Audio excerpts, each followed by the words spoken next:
Si tu habites en Belgique, en 2026, énormément de choses vont changer pour ton argent. Salaire, chômage, prix des courses, énergie, les titres-services aussi, les colis, Shein, etc., les petites commandes en ligne, tout ça évolue et même le fonctionnement de tes banques.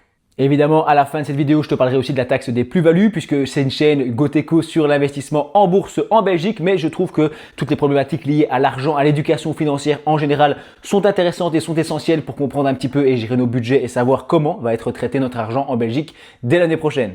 2026 sera un tsunami fiscal et administratif. Il y a plein de choses que tu dois absolument savoir. Mon rôle dans cette vidéo, c'est de débroussailler avec toi le terrain. Tu dois absolument faire tes propres recherches sur les éléments qui te concernent directement, puisque moi ici je débroussais le terrain, je l'ai dit, je vais un petit peu faire un tour d'horizon, mais il y a certaines choses qui ne sont pas définitives, il y a des textes qui sont votés mais qui ne sont pas encore sortis officiellement, donc on n'a pas tous les petits détails, ça reste l'idée générale, c'est important, va lire mes disclaimers en description, aucun conseil, aucune recommandation. Numéro 1, je commence par le quotidien. Qu'est-ce qui change dans notre vie de tous les jours? Eh bien les prix des plats préparés. Takeaway, loisirs, etc. vont augmenter. Le gouvernement a abandonné l'idée de augmenter la TVA à 22%. Il a aussi abandonné l'idée de la faire passer de 6% à 9%. J'avais fait une vidéo sur le sujet. À la place, le gouvernement a choisi des hausses ciblées dans certains secteurs. En 2026, on aura donc une hausse de la TVA, des taxes de 6% à 12% sur les plats à emporter, friteries, sushis, repas rapides, sandwicheries, etc. Tous sont concernés. Et de 6% à 12% aussi pour toutes les activités de loisirs, ou en tout cas une grande partie, les parcs d'attractions, les sites touristiques, les festivals, les événements, etc., etc. Le secteur culturel à but non lucratif garderait, lui, son taux zéro. Pour tous les autres sous-secteurs, le théâtre ou l'opéra, ce genre de choses, les détails sont encore en discussion. Je t'ai dit que j'avais pas toutes les infos encore. Par contre, important, ça n'aurait d'effet qu'à partir du mois de mars 2026. Pourquoi pas janvier? Parce qu'ils ont la bonté de laisser le temps aux professionnels du secteur de mettre à jour leur système, leurs caisses, etc., leurs menus, leurs affichages et remettre tout ça en place puisque dans 2 semaines, c'est le 1er janvier. Donc, ils ne sont pas encore prêts évidemment. Donc, surtout qu'il y a les fêtes de fin d'année, etc. dans l'événementiel. Donc, on leur laisse un délai. Passons au deuxième point, les colis depuis l'étranger auront une nouvelle taxe, la taxe petit colis. À partir de 2026, tout petit colis acheté hors de l'Union européenne deviendra donc plus cher. Une taxe fixe par colis sera ajoutée pour financer les contrôles douaniers. Elle s'appliquera sur les colis de moins de 150 € provenant de pays hors de l'Union européenne, donc typiquement Shein, Temu, Wish, etc., ce genre de boutiques. Eh bien, cette taxe viendra en plus de la TVA et en plus des frais de port. Donc, fini d'acheter un petit objet à 1,10 €, tu vois, et qui arrive en Belgique pour 1,50 €. Non, là, tu auras la TVA, les frais de port et la taxe petit colis en plus. Ce qui veut dire que la conséquence directe, c'est que tous ces petits colis ultra bon marché seront un peu moins intéressants qu'avant. Le seul point positif que je vois ici, ce serait de repousser un petit peu les gens vers les commerces physiques et soutenir aussi les industries locales belges, ce qui est notamment pour le mieux. Troisième élément, un seul 3, l'énergie. Ce qui va changer sur ta facture, c'est que le budget fédéral modifie complètement l'équilibre entre gaz et électricité.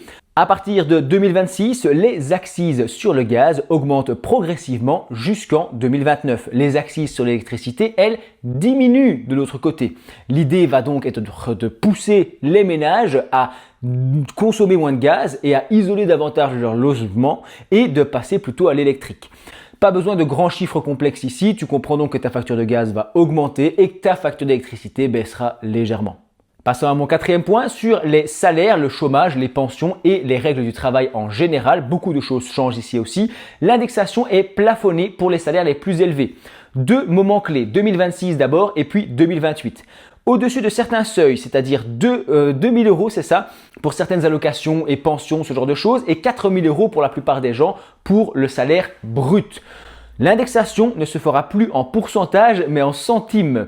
C'est une manière de freiner l'augmentation des salaires les plus élevés. Attention que ça ne va pas être uniforme et que chaque commission paritaire aura ses propres règles fixes d'indexation, etc. Passons au chômage, limitation à 2 ans. Ça, tu le savais, on l'a déjà dit, c'est très connu, on en parle depuis un bon moment, ça deviendra effectif et c'est un changement énorme.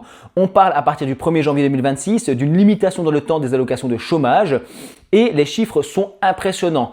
En 2026, 28 000 personnes perdent leurs allocations dès janvier. Au mois de mars, c'est 43 000 personnes et au mois d'avril, 47 000 personnes, soit plus de 120 000 personnes exclues des allocations dans les 4 prochains mois et environ 180 000 sur un an et demi. Les régions les plus touchées sont la Wallonie et Bruxelles, on s'en doute un peu, et il y a certaines communes qui dépassent même les 4% de population concernée. Effet attendu, davantage de personnes chercheront un emploi, donc concurrence accrue sur le marché du travail, surtout sur certains jobs. Le pouvoir d'achat risque de brusquement chuter dans le sens où il y a des personnes qui vont se retrouver sans travail et sans allocation et qui devront passer sur le CPAS, etc., qui vont être un peu en galère et donc moins de moyens et moins de consommation à court terme en tout cas en Belgique et donc une productivité globale qui pourrait en souffrir. C'est important de garder ça en tête. Passons au chèque repas. Ça augmente. La valeur maximum exonérée passe de 8 € à 10 €. Première étape vers les 12 €.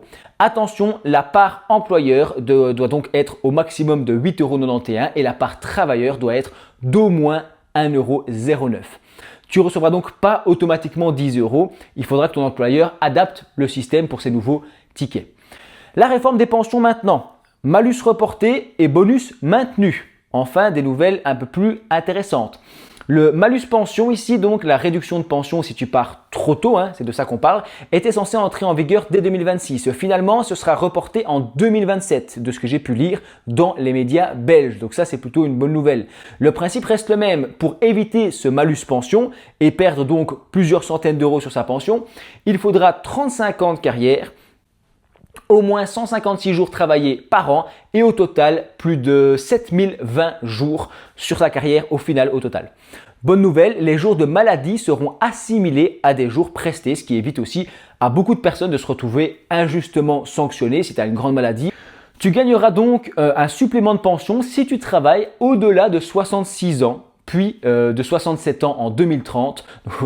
Moi, je devrais travailler jusqu'à 80 ans pour avoir mon petit bonus pension, tu vois.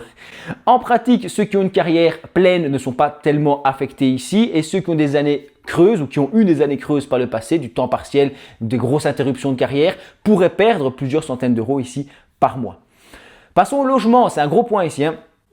Passons au logement, ça c'est un truc de fou. Fin de la déduction des intérêts pour les biens secondaires. À partir du 1er janvier 2026, tu ne pourras plus déduire les intérêts hypothécaires pour un bien locatif, pour une seconde résidence ou tout bien qui n'est pas ta résidence principale. Alors là, c'est du très très lourd.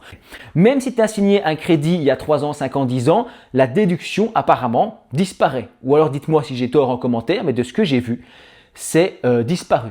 Juridiquement, l'État dit que ce ne serait pas rétroactif, que c'est juste à partir de 2026, mais dans les faits, ça change des règles du jeu en cours de partie pour pas mal de propriétaires. Avec ça, le précompte immobilier, tu rajoutes les travaux pour le PEB là, qui sont obligatoires pour atteindre les normes et la hausse de certains coûts et notamment des matières premières, la rentabilité de certains biens est clairement sous pression. Chaudière à mazout maintenant, interdiction progressive, ça aussi c'est du lourd. À partir du 1er janvier 2026, interdiction d'installer une chaudière à mazout dans un bâtiment neuf.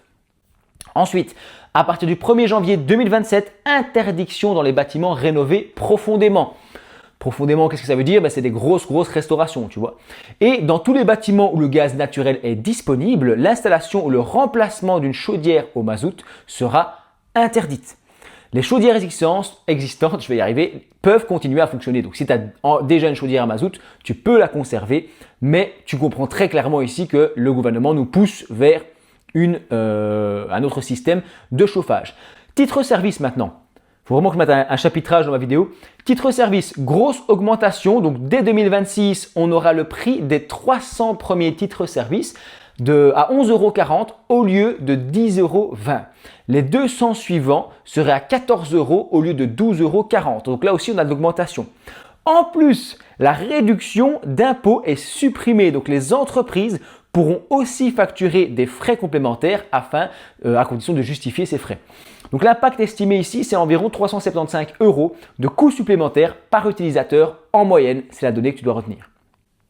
Service bancaire maintenant. Certaines banques augmentent leurs tarifs. Il y a plusieurs banques qui augmentent le service bancaire de base de 1,25 € à 1,60 € par exemple. Donc on a 30-40 centimes par mois qui augmente. Tu vas me dire, ouais, ok, ben ça c'est moins ouf. Mais si, c'est important parce que ça se rajoute à tout ce que je te viens de te raconter avant et ce que je vais encore te raconter après. Donc, tu faut te mettre tout ça ensemble. Hein. Mais donc, de augmentation des frais bancaires. Rien de fou, encore une fois, mais c'est une hausse parmi les autres. L'aide sociale maintenant. Augmentation pour les personnes handicapées isolées. En 2026, l'allocation de remplacement pour les personnes handicapées isolées augmente de 2%. Et de nouveau en 2026. En 2028, c'est très ciblé, hein, mais c'est important. Donc ce public est l'un des plus touchés par la pauvreté en Belgique. Donc ici, ils bénéficient d'une augmentation, tant mieux pour eux. Ce qui est reporté maintenant, parce qu'il y a plusieurs trucs dont on a parlé qui vont être reportés, le budget mobilité obligatoire. Ça, c'est reporté probablement vers juillet 2026. Rien n'est confirmé. Les hausses de TVA ciblées, je l'ai dit tout à l'heure, reportées à mars 2026 pour laisser le temps aux entreprises de s'adapter. Le malus pension reporté à 2027 et certaines adaptations encore qui sont en discussion. Il faut se tenir au courant. Passons maintenant à un gros point important, la taxe des plus-values. Que tu sois investisseur ou non, c'est très important et cela te concerne. La taxe des plus-values, c'est lorsque tu as un actif financier à 100 € par exemple, que tu le vends 150, tu as fait 50 € de plus-value. Il fut un temps béni jusqu'en 31 décembre 2025 où en Belgique, il n'y avait pas de taxe sur la plus-value pour les investisseurs en bon père de famille, c'est-à-dire ceux qui investissent leur épargne durement gagnée, sans spéculation dans le but de la faire fructifier. Alors oui, il y a de la spéculation puisque tu essayes de revendre plus cher un jour, mais tu vas attendre plusieurs mois et tu ne vas pas faire de l'achat-revente régulier. Si on fait de l'achat-revente régulier, on passe dans un profil de spéculateur qui lui était déjà taxé sur la plus-value à hauteur de 33% dans les revenus divers. Derrière, il y a aussi les professionnels évidemment de l'investissement, la crypto-monnaie ou ce genre de choses, les traders actifs qui eux ont un barème progressif en fait de l'impôt sur le revenu, alors jusqu'à 50%. Eh bien, ici, on nous promet une taxe sur les plus-values à hauteur de 10% sur tous les produits. Investissement, crypto-monnaie, bourse, tout à 10%. Il y aurait une exonération annuelle de 10 000 €. Ça veut dire qu'en dessous de 10 000 €, tu ne dois pas payer la taxe. 10 000 € de plus-value, pas 10 000 € de vente. Hein. Donc, si tu vends pour 30 000 et que dans ces 30 000, il y a 8 000 € de plus-value, ce n'est pas taxé. Donc, ça permet de sauvegarder, ça a quand même été sauvé, de sauvegarder un petit peu les petits investisseurs et les plus modestes. Le problème, c'est que si tu investis sur le très long terme, tu risques d'avoir des grosses plus-values, donc tu seras quand même touché. Mais bon, le champ est très large, hein, je l'ai dit, obligations, ETF, produits structurés, crypto-monnaies, tout. En parallèle, important, il y a la directive DAC 8, DAC 8 qui arrive. Donc, toutes les plateformes de crypto-monnaies devront transmettre aux États membres de l'Union européenne les informations sur les transactions faites par tous les clients. Une transparence fiscale qui va donc augmenter fortement. Il y a une période transitoire ici puisque le texte n'est pas encore paru, mais la taxe sera bien en place au 1er janvier 2026. Et donc, en fait, il y aurait un système où les banques prélèvent automatiquement cette taxe si tu le demandes. Et à partir du moment où elle sera votée et lancée officiellement, la taxe, ce sera rétroactif au 1er janvier. Ils appellent pas ça une rétroaction puisque la taxe est sur la même année. Tu vois, comme c'est sur 2026, c'est pas rétroactif sur l'année 2025. Donc, théoriquement, ce n'est pas rétroactif. C'est pour ça que le procédé semble légal. Mais bref, je ne vais pas rentrer trop dans le détail. Si ça t'intéresse, la taxe des plus-values et le genre de choses sur l'investissement et tout ça, n'hésite pas à taper Goteco plus-value ou taxe des plus-values Belgique bourse sur YouTube. Tu tomberas notamment sur moi. Il y a de fortes chances. J'espère que cette vidéo elle t'a plu. Je répète que moi j'essaye de faire un grand tour d'horizon, d'expliquer un petit peu en gros tout ce qui change pour ton argent en tant que Belge en 2026. Et je pense que j'ai encore à cœur de faire évoluer l'éducation financière, de travailler là-dessus à mon échelle en Belgique. Je pense qu'on a encore de belles choses à faire, qu'il ne faut pas perdre espoir et qu'on va pouvoir tirer notre épingle du jeu. Je te dis merci d'avoir regardé cette vidéo jusqu'au bout.